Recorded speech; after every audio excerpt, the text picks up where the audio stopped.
নমস্কার, রাধে রাধে, জয় শ্রীকৃষ্ণ। শুভ বিকেল বন্ধুরা, সবাই ভালো আছেন তো? আসছি চৈতন্য চরিতামৃতের কিছু কথা নিয়ে। আমার চৈতন্য মহাপ্রভু 893 বঙ্গাব্দে সচী মায়ের গর্ভে মায়াপুরে শ্রী নীলাম্বর চক্রবর্তীর গৃহে জন্মগ্রহণ করেন।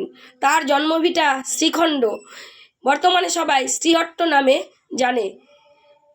নীলাম্বর চক্রবর্তী মহাশয় শ্রী চৈতন্য মহাপ্রভুর দাদু, তাহাকে বিশ্বম্ভর নামে ডাকত।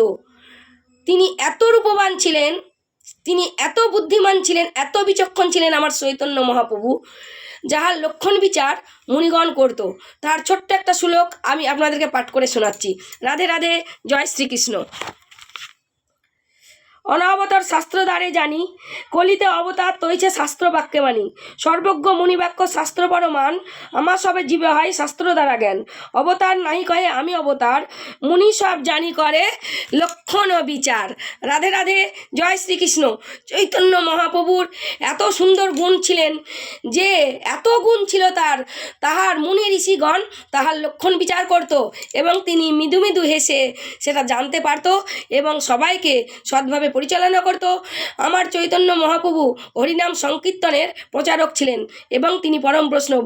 রাধে রাধে, জয় শ্রীকৃষ্ণ। সবাই ভালো থাকুন, সুস্থ থাকুন।